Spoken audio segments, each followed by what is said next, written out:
जाजमऊ के एमरोल्ड गुलिस्तान में कुत्तों के साथ बेरहमी का एक चौंकाने वाला मामला सामने आया है। सोशल मीडिया पर 3 वीडियो वायरल हो रहे हैं जिनमें कुत्तों को बेरहमी से पकड़कर उनके मुंह और चारों पैर बांधकर बोरे में भरते हुए दिखाया गया है। इन वीडियो में युवकों के चेहरे साफ दिख रहे हैं। बताया जा रहा है कि एक टेनरी संचालक कुत्तों को पकड़वाने के लिए बाहरी लड़कों को पैसे देता है। स्थानीय लोगों ने नाम न बताने की शर्त पर बताया कि यह टेनरी संचालक एक कुत्ता पकड़ने के लिए 500 से 2000 रुपए तक देता है। इन कुत्तों को पकड़कर गंगा किनारे और जंगलों में छोड़ दिया जाता है। दबंग होने के कारण कोई भी टेनरी संचालक का विरोध नहीं करता। इस मामले को लेकर LIU भी जांच कर रही है। एक पशु प्रेमी ने इस मामले की शिकायत जाजमऊ थाने में की है। पुलिस ने मामले की जांच शुरू कर दी है, जिसकी जिम्मेदारी दरोगा विश्वनाथ पांडे को सौंपी गई है। 24/8/2025 को पुलिस कंट्रोल रूम में एक सूचना प्राप्त होती है कि जाजमऊ स्थित गुलिस्तान एमरोल्ड कॉलोनी में स्ट्रीट डॉग्स को बोरे में भरवा के कहीं फेंकवाया जा रहा है।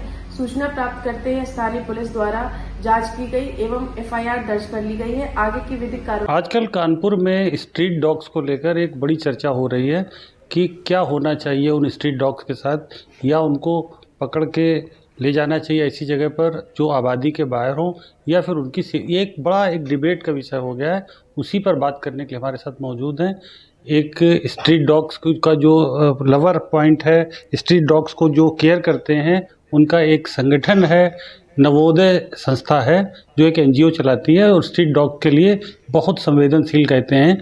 आज बात करने के लिए वहीं की प्रेसिडेंट हमारे साथ ऋचा श्रीवास्तव जी बैठी हैं। ऋचा जी, जो आजकल आप लोग देख रहे हैं कि स्ट्रीट डॉग्स के लिए पेपरों में भी भरा पड़ा है, क्या कहती हैं ऐसे बेजुबान जानवरों के लिए आप? देखिए, सबसे पहली बात तो जो है, जो आजकल ये इतना मुद्दा बना रखा है, ऐसा सच ये कोई मुद्दा है नहीं। ऐसा नहीं है कि स्ट्रीट डॉग्स आज ही से आ गए, ये कई बरसों से हमारे साथ रह रहे हैं, स्ट्रीट्स पर रह रहे हैं। लेकिन अचानक से इतना ज़्यादा हर प्रिंट मीडिया हो चाहे इलेक्ट्रॉनिक मीडिया हो, सबके पास कोई विषय नहीं बचा, अब केवल एक ही विषय बचा है, स्ट्रीट डॉग्स। तो मुझे तो नहीं लगता ये ऐसा कोई विषय है। आप कुत्ते हों, कोई भी जानवर हो, है ना, सब प्यार की भाषा समझते हैं। आप जरा सा उनसे पुचकार के बोलिए और तुरंत देखिए वो आपसे उनका एटीट्यूड कैसे चेंज होता है। लेकिन अब आप जब उनको मारेंगे, कुछ करेंगे, तो ये तो एक ह्यूमन नेचर है ना कि आदमी अपने आप को भी बचाने के लिए दूसरे पे प्रहार करता है। फिर वो तो जानवर है ना। पता लगा हर कोई जो है उनको मार रहा है, कोई उनको धुतकार रहा है, कोई कुछ कर रहा है, कोई गाड़ी आती है कुचल के चली जाती है, तो फिर वो क्या करे? वो तो बोल नहीं सकते ना। लेकिन मैडम, अभी एक हाल में घटना हुई जिसमें एक BBA स्टूडेंट लड़की थी, उसको एक कुत्ते ने, एक स्ट्रीट डॉग ने बुरी तरीके से बाइटिंग करी और आज उसका इलाज मेडिकल कॉलेज में हो रहा है। तो ये भी तो एक अच्छा मैसेज नहीं जाता है। लोगों को डर अगर होता है तो फिर क्या करें वो? देखिए, उस लड़की के साथ मेरी पूरी संवेदना है। मैं मानती हूँ जो उसके साथ हुआ वो बहुत गलत हुआ, लेकिन आप उस मोमेंट पे अगर जाएं, अगर आपने जरा सा भी उसको इंटरोगेट किया हो या आप समझते हो, वहाँ के लोगों से बात करें, तो आपको पता चलेगा कि लड़ाई वहाँ पे बंदर और कुत्ते के बीच में हो रही थी और शायद वो वहाँ से निकल रही थी और स्ट्रीट डॉग ने उस पर हमला कर दिया। तो मेरे लिए ऐसा नहीं है कि स्ट्रीट डॉग ने जानबूझकर उस पर किया, वो तो लड़ाई कहीं और थी और वो बीच में आई और उसके साथ ऐसा हुआ। उसके साथ पूरी मेरी संवेदना है, लेकिन इसका मतलब ये नहीं है कि हर कुत्ता जो है वो इसी तरह से होता है। इतने सारे कुत्ते बैठे होते हैं और आप जा रहे हैं तो आप पे ऐसे ही हमला नहीं करेंगे। वो तभी हमला करते हैं क्योंकि मे बी आप नहीं, लेकिन किसी और ने उनको मारा हो, तो वो ये समझते हैं कि ये इंसान है और ये हमको मारेगा, इस वजह से वो आपके ऊपर हमला करते हैं। तो नहीं, आपका क्या कहना है, जो स्ट्रीट डॉग्स हैं उनका क्या उपचार होना चाहिए? भाई, सुप्रीम कोर्ट ने भी रूलिंग एक दी कि इनको खाने के लिए, इनके लिए एक पॉइंट बना दिए जाए, वहाँ पर इनको खाना दिया जाए। ओपन एरिया में खाना देने को भी वैलिडेट नहीं किया है, उसके लिए क्या कहेंगे? क्या ये पॉसिबल है? जैसे मैं अपने गली के 10 कुत्तों को खिलाती हूँ, क्या ये पॉसिबल है कि मैं 10 कुत्तों को वहाँ फीडिंग पॉइंट पे ले जाऊँ और फिर जाके खाना खिलाऊँ और फिर मैं वापस लाऊँ? डेली मैं ये करूँ? ये पॉसिबल है? आप सोचिए।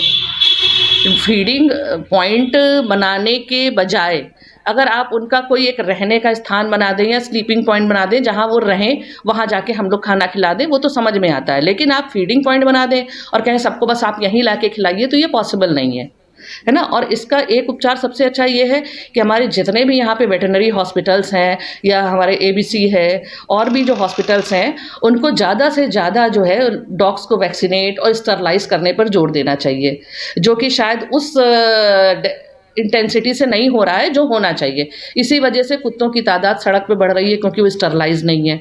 अब अमूमन हम लोग क्या करते हैं, हम लोग दिन में भाई 1-2 कुत्ते को लेके करवा दिया, या एबीसी भी अपना कर रही होगी, मैं ये नहीं कह रही, लेकिन उस हिसाब से नहीं हो रहा है जैसे कि होना चाहिए, जितनी जल्दी होना चाहिए। तो मेन प्रॉब्लम तो ये है, कुत्तों की आबादी इसी वजह से बढ़ रही है, जो आवारा वो घूम रहे हैं। तो इसमें स्टरलाइजेशन और वैक्सीनेशन तो उनका समय पे एक्चुअली हो ही जाना चाहिए। ये एक गंभीर समस्या के रूप में सामने आई, क्योंकि डॉग बाइटिंग के बहुत सारे केस मैडम देखे गए हैं, जिसमें कई लोगों की तो, ये भी एक प्लेयर थे, कबड्डी खिलाड़ी थे, उसकी तो जान चली गई थी, है ना। तो एक समस्या तो ये बड़ी है। आप चूँकि एक डॉग लवर्स में आती हैं, आप लोग डॉग केयरिंग हैं, इसलिए आपको शायद नहीं लगता होगा, लेकिन ये एक बड़ी समस्या का रूप भी ले चुका है सब। क्या कहेंगे इस पर? देखिए, आप ये जो कह रहे हैं ना, डॉग लवर्स हैं हम लोग एनिमल लवर्स हैं, पहले तो मैं ये बता दूं। और आप ये जो कह रहे हैं आजकल इसके बाइटिंग के केस ज़्यादा बढ़ रहे हैं, आप बताइए, अगर आपके पास आंकड़ा है तो आप बताइए, एक साल में कितने डॉग बाइट के केस आते होंगे अमूमन, बताइए आप। कितने रजिस्टर्ड होते होंगे भाई? वैक्सीनेशन होता ही नहीं है। हाँ, कितने डॉग बाइटिंग आते हैं, कितने रजिस्टर्ड हैं, कितने वैक्सीनेट हो रहे हैं, कितने स्टरलाइज हैं, इनका डाटा है कहीं आपके पास? नहीं है। आपको मैं बताऊं, मैं भी इतना अप्रोप्रिएट नहीं बता रही। अच्छा, आप ये बताइए, डॉक्टर की लापरवाही से कितने लोग मरते हैं, आप ये बताइए। एक साल में कम से कम 20 से 25 लाख लोग केवल डॉक्टर की लापरवाही से मरते हैं। और वहीं अगर डॉग बाइट या रेबिस की बात की जाए तो एक साल में मेरे ख्याल से 15 या 18 हज़ार, इतना ही है। इतना मैं अप्रोप्रिएट नहीं हूँ डाटा पे, लेकिन आप ये भी तो देखिए ना, उन डॉक्टर्स का क्या होता है। डॉग्स को तो हमने मान लिया कि डॉग्स तो जानवर हैं, चलिए आप उनके लिए आप सोच रहे हैं कि हमें क्या करना चाहिए, और जो लोग ऐसे मर रहे हैं उनका क्या? उन पर कुछ नहीं होना चाहिए। आज भी देखिए ना, बड़े बड़े हॉस्पिटल्स चल रहे हैं जहाँ पर इतनी लापरवाही होती है और जहाँ पे लोग मरते हैं, लोग जानते भी हैं कि हाँ ऐसा हो रहा है, फिर भी वो चल रहे हैं ना धड़ल्ले से, उनका तो कुछ नहीं किया गया। और इतने सारे मुद्दे हैं यहाँ पर कानपुर में, अगर आप कहीं की भी सड़क देख लें, आप यूनिवर्सिटी के पास की सड़क देख लें, 1 किलोमीटर की सड़क, आज मैं सुबह ही गई थी, जहाँ के सुबह 7 या 7:30 बजे के करीब, जिसमें रश था केवल स्कूल के बच्चे जाने वालों का। आप सोचिए, इतनी टूटी है, अगर उसमें कोई बच्चा गिर के मरता है उसका क्या? आप उसको क्यों नहीं उठाते हैं? उसको तो उजागर करिए। एक कुत्ते ने काट लिया, आप उसको चारों ओर दिखा रहे हैं। कुत्ते को तो बिल्कुल एकदम विलन बना दिया। और बाकी जो इतने आसपास और हमारे जो विलन बैठे हुए हैं, जब सड़कों पे हम लोग निकलते हैं, लड़कियां निकलती हैं, उनके संग छेड़खानी हो रही है, उनके संग इतनी गलत चीज़ें हो रही हैं, तो लोग उसकी बात नहीं कर रहे हैं। पेपर तब इतना छोटा सा आर्टिकल छाप देता उसके लिए फॉलो अप नहीं करता, और कुत्तों के पीछे पड़े हुए।